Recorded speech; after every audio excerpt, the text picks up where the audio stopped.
மத்தேயு எழுதிய சுவிசேஷ புத்தகம் 6ஆம் அதிகாரம் 33வது வசனம். முதலில் தேவனுடைய ராஜ்யத்தையும் நீதியையும் தேடுங்கள், அப்பொழுது இவைகளெல்லாம் உங்களுக்கு கூட கொடுக்கப்படும். முதலில் தேவனுடைய ராஜ்யத்தையும் நீதியையும் தேடுங்கள், அப்பொழுது இவைகளெல்லாம் உங்களுக்கு கூட கொடுக்கப்படும். கர்த்தருடைய பரிசுத்த நாமம் மகிமைப்படுவதாக. அருமையான இந்த நாளில் இந்த வார்த்தையை கொண்டு கர்த்தர் உங்களோடு இடைபடுவார் என்று நான் விசுவாசிக்கிறேன். ஆண்டவர் சொல்கிற வார்த்தையை கவனமாக கேளுங்க. முதலில் தேவனுடைய ராஜ்யத்தின் நீதியும் தேடுங்கள். நாம் எப்பொழுது முதலில் தேவனுடைய ராஜ்யத்தின் நீதியும் தேடுகிறோமோ அப்பொழுது இந்த பூமிக்குரிய எல்லா ஆசீர்வாதத்தையும் கர்த்தர் உங்களுக்கு கட்டளையிட வல்லமை உள்ள தேவனாய் காணப்படுகிறார். நீங்கள் எப்பொழுது ஆண்டவரை நோக்கி பார்க்கிறீர்களோ அப்பொழுது அவர் உங்கள் ஜெபத்துக்கு பதில் கொடுக்கிறவராய் காணப்படுகிறார்.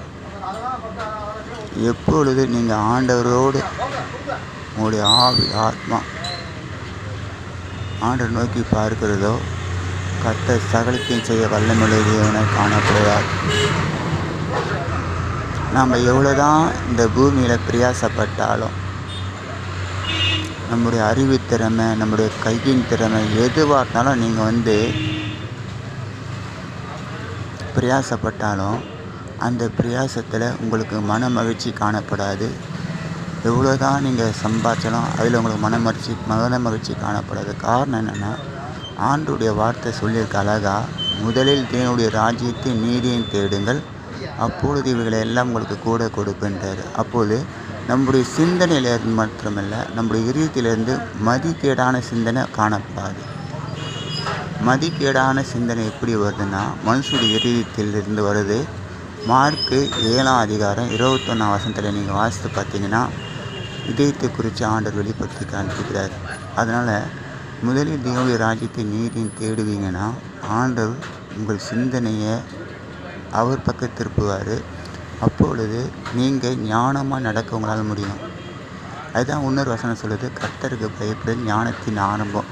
அப்போது 2 ஞானம் இருக்குது. ஒன்று பூமிக்குரிய ஞானம், ஒன்று இந்த உலகத்துக்குரிய ஞானம். இந்த உலகத்துக்குரிய ஞானத்தை வச்சு நம்ம சம்பாதிச்சிட்டோம்னு வச்சுக்கோங்க, நிறைய சம்பாதிச்சிருக்கோம். அப்படி சம்பாதிக்கும்போது நம்ம கூட இருக்கவங்களே நம்மளை ஏமாற்றி இந்த பணத்தை வாங்கி கொண்டு உங்களை அலக்கழிக்க பார்ப்பாங்க. அதுக்கு தான் ஆண்டவர் சொல்கிறார், முதலில் தேவனுடைய ராஜ்யத்தை நீதியையும் தேடுங்கள், அப்போது இவைகளெல்லாம் உங்களுக்கு கூட கொடுப்பேன்றார். இந்த வார்த்தையை கொண்டு கர்த்தர் தாமே ஆசீர்வதிப்பாராக. ஆமென்.